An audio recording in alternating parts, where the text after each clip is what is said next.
الحمد لله وحده والصلاة والسلام على من لا نبي بعده أما بعد فأعوذ بالله من الشيطان الرجيم بسم الله الرحمن الرحيم مثل الذين ينفقون أموالهم في سبيل الله كمثل حبة أنبتت 7 سنابل في كل سنبلة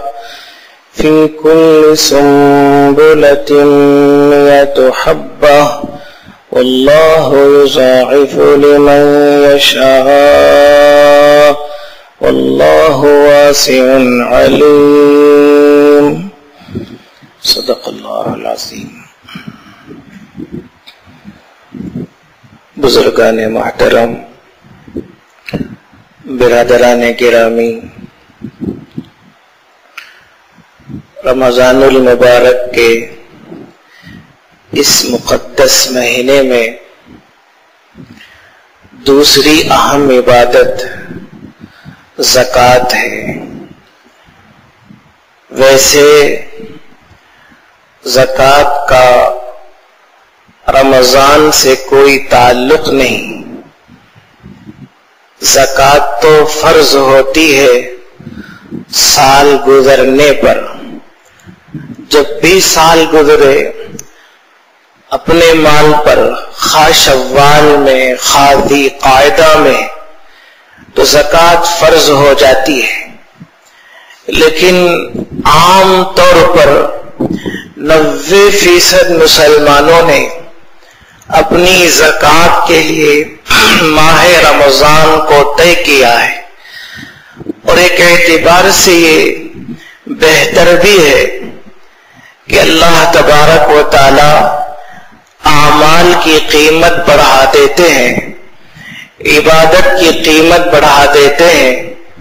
اس لیے رمضان المبارک میں اپنے مال کی زکوٰۃ نکالی جاتی ہے۔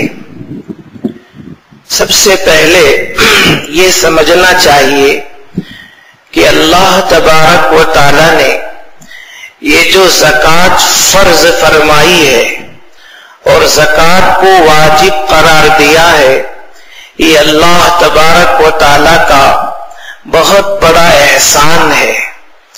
علماء نے لکھا ہے پچھلی امتوں میں بھی صدقات تھے، زکوٰۃ تھی، لیکن وہ صدقات ایسے ہوتے تھے کہ آگ ان کو کھا جاتی تھی، اور ایک آدمی کا صدقہ دوسرے کے لیے حاصل نہیں ہوتا تھا، دوسرے کو نہیں مل پاتا تھا۔ قبولیت کی علامت یہی تھی کہ آسمانی آگ اس کو کھا جاتی تھی، اور آسمانی آگ جب اس کو کھا جاتی تھی تو یہ علامت تھی کہ صدقہ قبول ہو گیا، زکوٰۃ قبول ہو گئی۔ تو اس کا مطلب یہ ہوا کہ گویا ایک طرح سے مال ضائع ہوا اور دوسرے کو استعمال کا موقع نہیں ہوا۔ تو اللہ تبارک و تعالی نے اس امت پر جہاں بہت سارے احسانات فرمائے ہیں، ان میں سے ایک عظیم احسان یہ کیا کہ مال کو ضائع ہونے نہیں دیا۔ اللہ تبارک و تعالی نے یہ نظام بنا دیا کہ ایک کا مال دوسرے کے استعمال میں آئے، اور ایک بھائی کا مال دوسرا بھائی استعمال کیا کرے۔ یہ بہترین نظام اللہ نے بنایا۔ تو اس امت کی خصوصیت اور اس امت پر حضور پاک علیہ الصلوۃ والسلام کے طفیل میں اللہ کا بہت بڑا احسان ہے کہ ہمارا مال گردش کر کے ہمارے بھائیوں اور ہماری بہنوں تک پہنچتا ہے۔ جو مسلمان ہیں بعض دفعہ رشتہ دار ہیں اور بعض دفعہ دیندار ہیں، جس قدر قربت ہوگی تعلق ہوگا اسی قدر ثواب میں بھی اضافہ ہوتا جائے گا۔ یہ جو زکوٰۃ ہے اللہ تبارک و تعالی نے اتنی کم مقدار میں فرض کی ہے کہ کوئی کسی بھی طرح کا بالکل بوجھ نہیں ہے، اتنی کم مقدار اللہ نے رکھی۔ علماء نے لکھا ہے اللہ تبارک و تعالی نے جو صدقات واجب کیے ہیں ان کی ترتیب دیکھیے کس طریقے سے اللہ نے صدقات واجب کیے۔ اگر کسی شخص کو کہیں کوئی دفینہ مل جائے، کسی زمین میں کوئی خزانہ مل جائے، اب اگر جنگل میں یا اپنی زمین میں کسی نے کھودنا شروع کیا اور کوئی دیگ خزانے کی مل گئی، اشرفی کی مل گئی، اور کوئی نہ کوئی برتن اشرفیوں کا مل گیا، اسی طریقے سے اور کوئی چیز قیمتی چیز ہاتھ لگ گئی، اس کو عربی میں رکاز کہتے ہیں۔ رکاز کہتے ہیں کہ یہ زمین میں گاڑی ہوئی چیز جو مل گئی۔ اب اللہ تبارک و تعالیٰ کا نظام دیکھیے کہ اس پر کوئی محنت نہیں، کوئی مشقت نہیں، کوئی تھکن نہیں، بغیر کسی تھکاوٹ کے تھکن کے یہ دفینہ اور یہ خزانہ ملا ہے۔ لہذا حضور پاک صلی اللہ علیہ وسلم نے فرمایا جب خزانہ زمین سے مل جائے تو اس میں سے 5واں حصہ دیا کرو، 5واں حصہ دیا کرو، اور پھر رکاز الخمس کے دفینے میں اور دفن شدہ خزانے میں جو کسی کے ہاتھ لگ جائے 5واں حصہ ہے۔ تو اس کا مطلب یہ ہوا کہ اگر مثال کے طور پر 1,00,000 روپے کسی کو مل جائے زمین کے اندر سے تو شریعت یہ کہتی ہے کہ 20,000 روپے اللہ کے نام پر دے دے، 20,000 روپے اللہ کے نام پر دے دے، یہ 5واں حصہ ہے، اور اس میں اس کی کوئی محنت نہیں، مشقت نہیں، ایک مال ہے جو مفت میں ملا ہے، بغیر عوض کے ملا ہے۔ آگے چلیے، دوسرے نمبر پر کچھ مال ایسا بھی ہے کہ اس میں کچھ محنت ہوتی ہے، کچھ مشقت ہوتی ہے، جیسے کوئی انسان کھیتی کرے اور اس میں پیداوار ہو، غلہ اناج وغیرہ آئے۔ اب شریعت یہ کہتی ہے کہ چونکہ کچھ محنت ہوئی ہے، اس میں کچھ محنت ہوئی ہے کہ پیداوار میں، کھیتی میں، کہ آدمی محنت کرتا ہے، مشقت کرتا ہے، لہذا اللہ تبارک و تعالی نے وہاں بھی صدقہ رکھا، مگر اللہ نے اس کی مقدار گھٹا دی اور حکم یہ دیا گیا کہ 10واں حصہ نکالا کرے، جو بھی پیداوار ہو جائے اس میں 10واں حصہ نکالا کرے، اس لیے کہ وہ خالص اللہ تبارک و تعالیٰ کا عطیہ ہے اور اس کا تحفہ ہے، تھوڑی بہت محنت اس کی لگی، اس لیے اللہ تبارک و تعالیٰ نے 90 حصے اس کو دے دیے اور 10واں حصہ اللہ تبارک و تعالیٰ نے یہ حکم دیا کہ صدقہ کر دے۔ لہذا اگر کسی کو پیداوار میں سے 1,00,000 کا مال حاصل ہو جائے تو شریعت یہ کہتی ہے کہ 10,000 روپے صدقہ کرے اور 10,000 کا مال صدقہ کر دے، باقی وہ اس کے اپنے کام کے لیے ہے، وہ اس کی اپنی ذات کے لیے ہے۔ جہاں انسان کی محنت ہوئی اللہ تبارک و تعالیٰ نے اپنا حق کم کر دیا، اللہ تبارک و تعالیٰ نے اپنا حق گھٹا دیا۔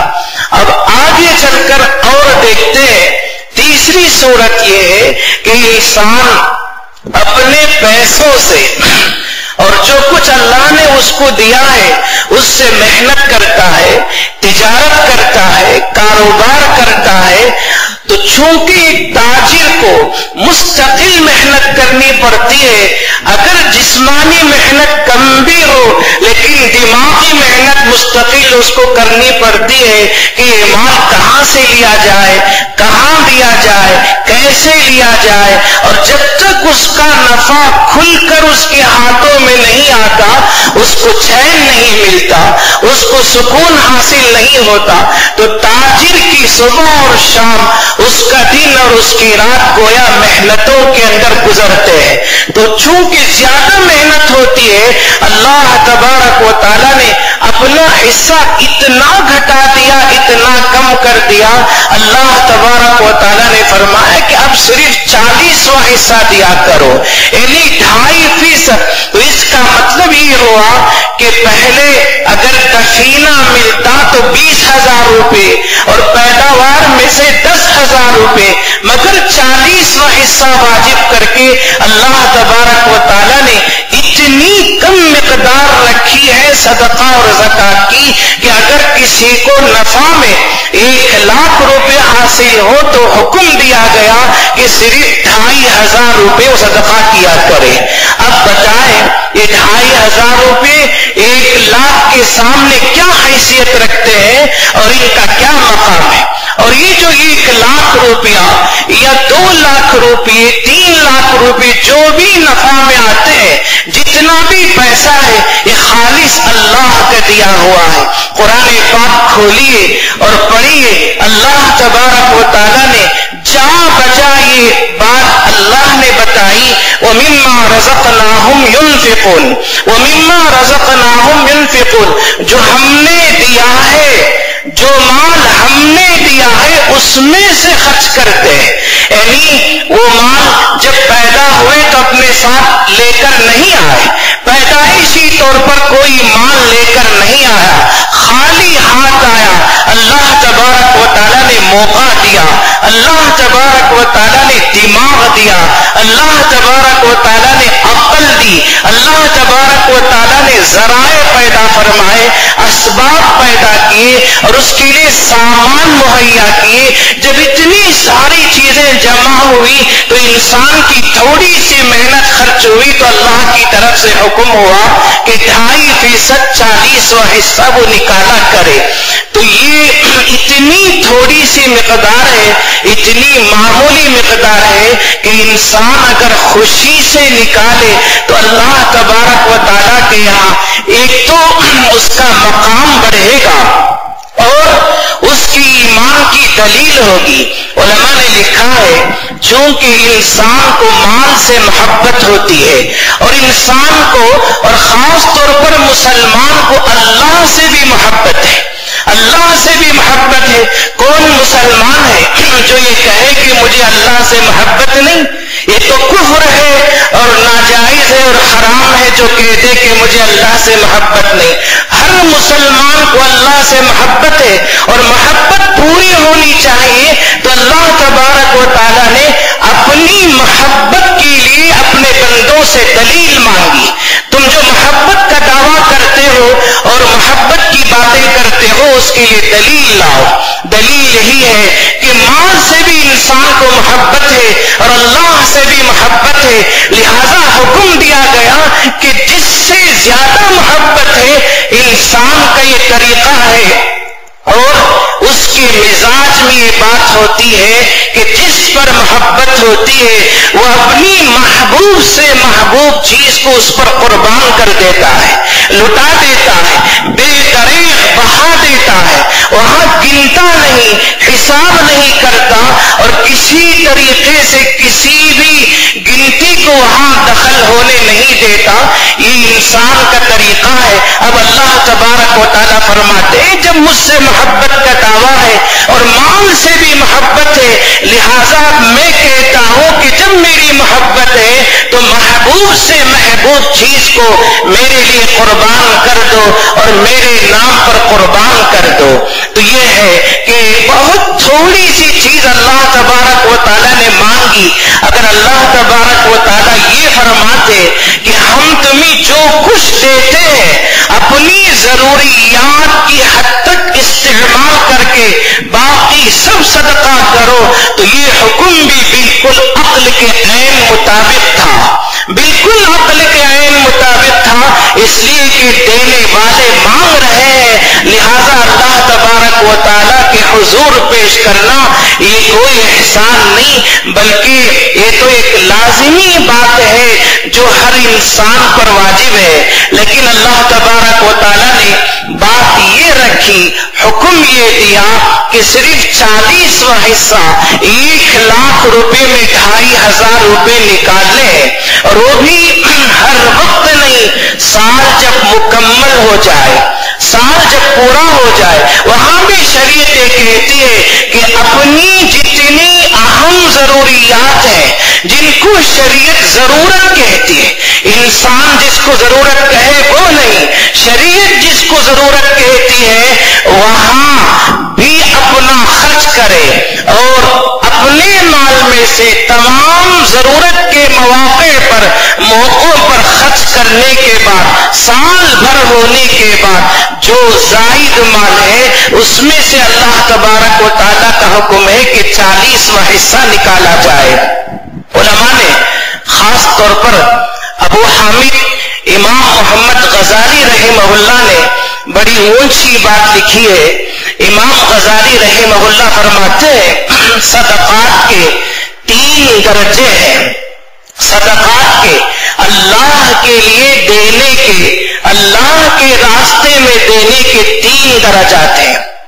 ایک تو یہ ہے کہ جو بھی اپنے پاس ہو سب اللہ کے لیے دے دیا جائے، اللہ کو راضی کرنے کے لیے سب دے دیا جائے، ایک پائی اپنے پاس نہ رکھے، ایک پیسہ اپنے پاس نہ رہے، جو بھی ہے وہ اللہ کے لیے۔ کھانے کے وقت میں اللہ نے جو دے دیا اس سے انسان نے کچھ کھا پی لیا، ضرورت کے سامان اس نے خرید لیے، باقی جو بھی آیا اللہ تبارک و تعالیٰ کے لیے دے دیا۔ یہ نہایت اعلیٰ مثال ہے، اونچی مثال ہے، اور اس کا نمبر سب سے پہلا ہے، اور اس کے مصداق پہلے خلیفہ اول سیدنا حضرت ابوبکر صدیق رضی اللہ تعالیٰ عنہ ہے کہ حضور پاک صلی اللہ تعالیٰ علیہ وسلم نے اعلان کیا، اعلان فرمایا کہ جہاد کے لیے یا کسی اور کام کے لیے لوگ صدقہ کریں اور اللہ کے لیے مال دیا کریں۔ سیدنا صدیق اکبر رضی اللہ تعالیٰ عنہ مال لے آئے، اور کچھ دیر کے بعد حضرت عمر رضی اللہ عنہ بھی مال لے آئے۔ حضور پاک صلی اللہ علیہ وسلم نے پوچھا صدیق اکبر سے کہ کیا لے کر آئے اور کیا چھوڑ کر آئے؟ تو صدیق اکبر نے عجیب جواب دیا، جو کچھ تھا سب کے سب کو لے کر آیا، گھر میں ایک پیسہ میں نے نہیں چھوڑا، جو کچھ تھا گھر میں جھاڑو دے کر صفائی کر کے سب کے سب کو لے کر آیا ہوں۔ سیدنا عمر رضی اللہ تعالیٰ عنہ سے بھی پوچھا کہ تم کیا لے کر آئے؟ تو فرمایا جتنا لے کر آیا ہوں اتنا چھوڑ کر آیا ہوں، یعنی آدھا لے کر آئے اور آدھا گھر والوں کے لیے چھوڑ کر آئے۔ حضور پاک صلی اللہ علیہ وسلم نے اس موقع پر جو بات بتائی، جو جملہ ارشاد فرمایا، آپ نے فرمایا دونوں کے مرتبے میں جو فرق ہے وہ دونوں کے جواب سے واضح ہے، دونوں کے مرتبے میں جو فرق ہے وہ دونوں کے جواب سے واضح ہے کہ سیدنا صدیق اکبر رضی اللہ تعالیٰ عنہ سب کچھ لے کر آئے ہیں اور اللہ کے پیغمبر صلی اللہ علیہ وسلم کی خدمت میں پیش کر دیے اور آپ کی بارگاہ میں پیش کر دیے۔ تو یہ سب سے اونچی مثال ہے کہ جو کچھ ہے وہ سب کچھ اللہ کے راستے میں دے دیا جائے، اس کا حکم نہیں ہے، اور اللہ تبارک و تعالیٰ یا پیغمبر تو عالم صلی اللہ علیہ وسلم تاکیدی حکم اس کا نہیں دیتے ہیں۔ علماء نے لکھا ہے یہ توکل کے اوپر موقوف ہے، جس کے اندر جتنا توکل ہوگا وہ اسی قدر خرچ کیا کرے گا، جس کے اندر جتنا توکل ہوگا وہ اسی قدر خرچ کیا کرے گا، یہ توکل کے اوپر موقوف ہے۔ اور دوسرا نمبر اور دوسری قسم امام غزالی رحمہ اللہ نے ان لوگوں کی بتائی ہے جو زکوٰۃ دیتے ہیں اور زکوٰۃ کے علاوہ صدقات بھی دیتے ہیں اور پورا مال خرچ نہیں کرتے، ہاں موقع کے انتظار میں رہتے ہیں، جب بھی موقع ملے گا، جہاں جہاں سے بھی اشارہ ہوگا، حکم ہوگا، جتنی ضرورت ہوگی اس کے بقدر و مال خرچ کیا کریں گے. پورا مال نہیں دیں گے، اور پورا مال دینے کا ان کا طریقہ نہیں ہوگا، بلکہ زکوٰۃ دیں گے اور صدقات دیں گے جو واجبی ہیں اور ضروری ہیں. اس کے علاوہ موقع کے انتظار میں رہیں گے. جب بھی شریعت کا تقاضا سامنے آئے گا اور جہاں خرچ کرنے کے لیے حکم دیا جائے گا وہاں وہ خرچ کرتے ہیں.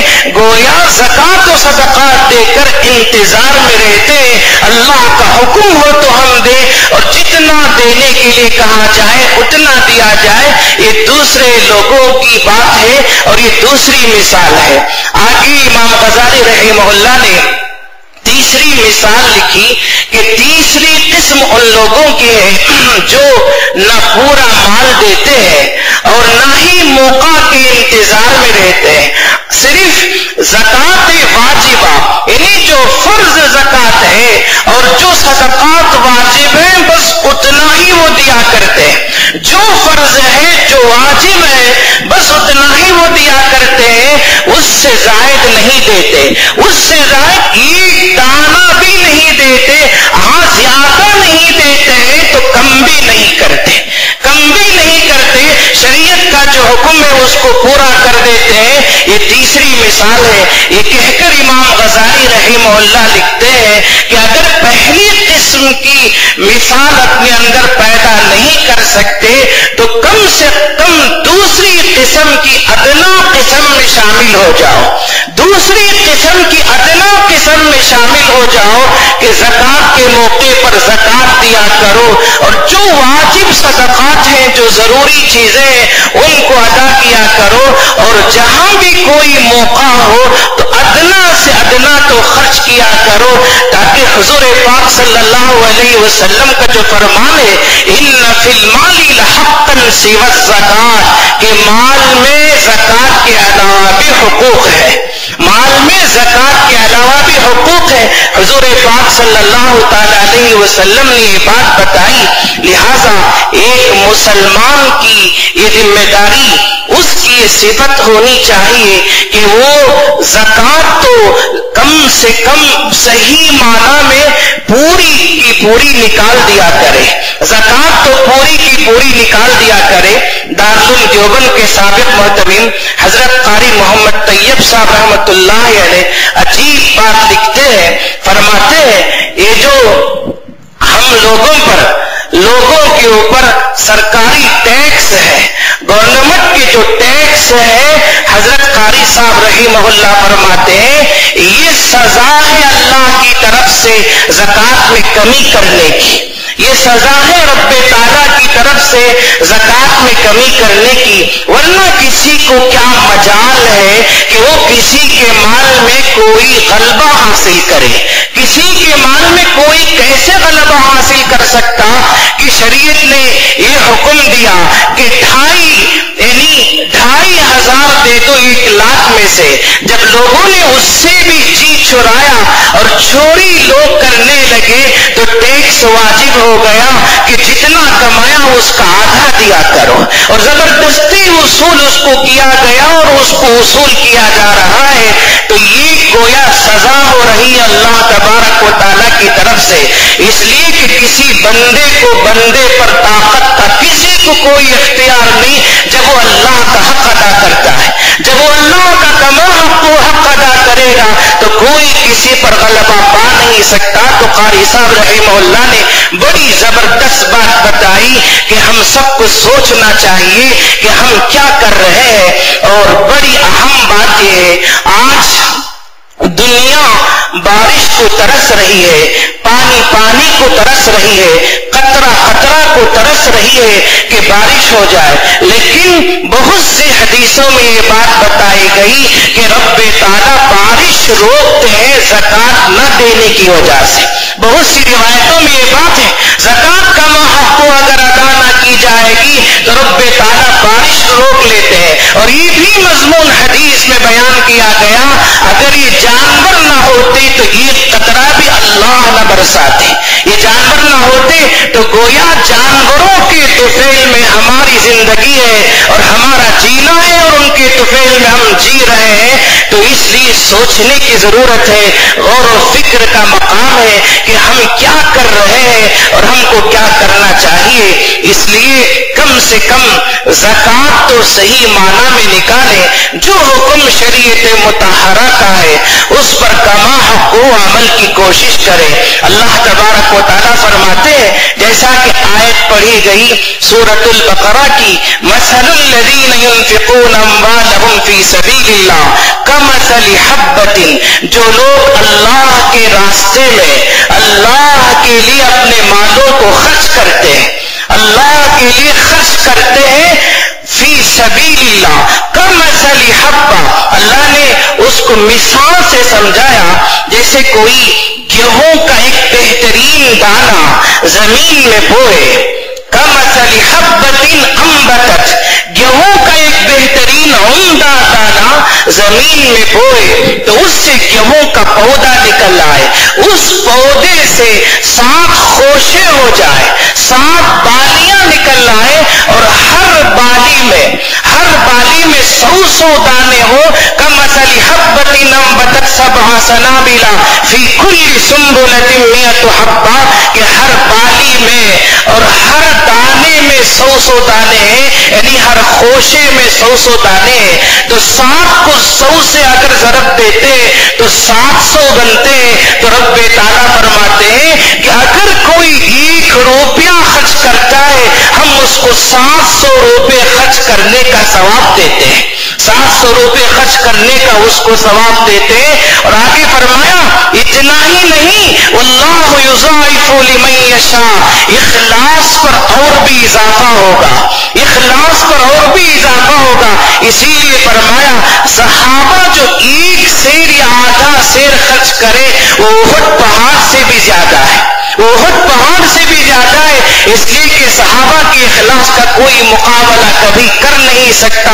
لہذا جس کے اندر جتنا اخلاص ہوگا، جتنا خلوص ہوگا، رب تعالیٰ اضافہ فرماتے جائیں گے۔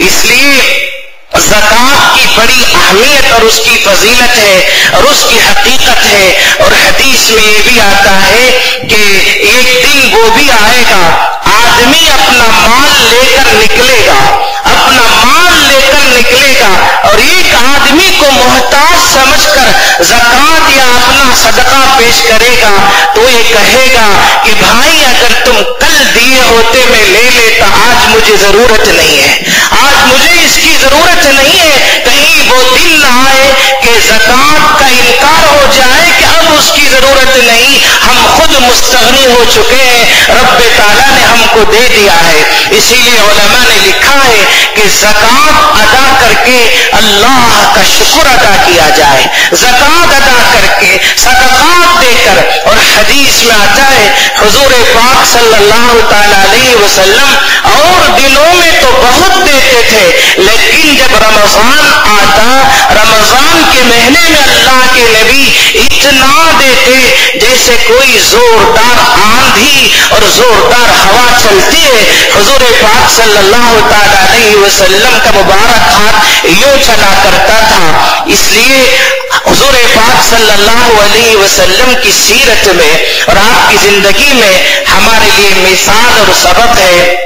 حدیث میں آتا ہے حضور پاک صلی اللہ تعالی علیہ وسلم کس طریقے سے دیتے تھے۔ شمائل ترمذی کی روایت ہے، ایک مرتبہ ایک صحابی آئے اور حضور پاک صلی اللہ تعالی علیہ وسلم سے انہوں نے کچھ مانگا، کچھ پیسے وہ مانگ رہے تھے۔ اللہ کے نبی صلی اللہ تعالی علیہ وسلم نے ان سے فرمایا کہ میرے پاس اس وقت کچھ نہیں ہے، کچھ ہوتا تو میں ضرور دیتا، البتہ یہ کرو کہ کسی آدمی سے تمہاری جتنی ضرورت ہے میرے نام پر اتنا قرضہ لے لو، تمہاری جتنی ضرورت ہے میرے نام پر اتنا قرضہ لے لو۔ اب میں یہی کر سکتا ہوں، جب اللہ مجھے دے گا میں وہ قرضہ ادا کر دوں گا۔ سیدنا عمر فاروق رضی اللہ تعالیٰ وہیں تھے، انہوں نے فرمایا یا رسول اللہ، آپ نے خواہ ہی اس کو دے دیا اور آپ تو اس کے مکلف نہیں تھے، آپ تو اسی کے مکلف تھے کہ جو آپ کے بس میں تھا، آپ کے قبضے میں تھا آپ وہ دیا کرتے. یہ تو آپ کے بس میں نہیں اور آپ اس کے مکلف بھی نہیں، تو آپ نے اپنے اوپر تکلیف کیوں گوارا کی اور اپنے اوپر آپ نے تکلیف کیوں مول لے لی؟ تو حضور پاک صلی اللہ علیہ وسلم نے جب یہ بات سنی تو آپ کو ناگوار ہوا اور چہرے پر بھی ناگواری کی علامت ظاہر ہوئی. تو ایک انصاری صحابی وہیں تھے، انہوں نے کہا یا رسول اللہ آپ دیجئے، اور جو عرش کا مالک ہے اس کی طرف سے کمی کا آپ خوف نہ کریں، آپ دیجئے اللہ آپ کو دیتا جائے گا. تو حضور پاک صلی اللہ علیہ وسلم کے چہرے پر جو ناگواری ہوئی اسی وقت بشاشت ہو گئی اور چہرہ کھلنے لگا، اور آپ صلی اللہ علیہ وسلم نے مسکراتے ہوئے فرمایا تم جو کہتے ہو مجھے اسی بات کا حکم دیا گیا ہے، اللہ کی طرف سے اسی بات کا حکم دیا گیا ہے. یہ حضور پاک صلی اللہ علیہ وسلم کا طریقہ تھا. ایک صحابیہ فرماتی ہے ایک مرتبہ میں کھجور کا ایک خوشہ لے کر اللہ کے نبی صلی اللہ علیہ وسلم کے پاس گئی تحفہ دینے کے لیے. ربیع بنت محفظ بن افرا صحابیہ فرماتی ہے کہ کھجور کچھ لے کر میں اللہ کے نبی صلی اللہ علیہ وسلم کے پاس پہنچی تحفہ دینے کے لیے. جب میں نے کھجور پیش کی تو اللہ کے نبی صلی اللہ علیہ وسلم نے مجھے زیور اور سونا عطا فرمایا. کھجور انہوں نے دی، حضور پاک صلی اللہ علیہ وسلم نے زیور اور سونا ان کو نصیب کیا اور عطا کیا. یہ حضور پاک صلی اللہ علیہ وسلم کی سخاوت کی مثال ہے. ویسے اگر اس سلسلے میں اسلامی دفتر کھولا جائے اس کے لیے دنوں کے نہیں مہینوں کی ضرورت ہے. ہمارے اکابرین نے، علماء نے، اہل اللہ نے اور نیک مسلمانوں نے سخاوت کا اتنا ثبوت دیا ہے، اتنا ثبوت دیا ہے کہ اس کے لیے بہت بڑا دفتر چاہیے. لہذا جو آخری کم سے کم جو ضروری ہے، فرض اور واجب ہے، اس کا تو لحاظ رکھا جائے، اور جو فرض اور جو اہم ہے یعنی زکوٰۃ اس میں رائی کے دانے کے برابر کمی نہ ہو، کچھ نہ کچھ زیادہ کر کے اگر زکوٰۃ نکالی جائے گی اللہ تبارک و تعالیٰ کی طرف سے بھی برکتوں کا اور رحمتوں کا نزول ہوگا. اللہ تعالیٰ ان باتوں پر کم حق و عمل کی توفیق عطا فرمائے. آمین. واخر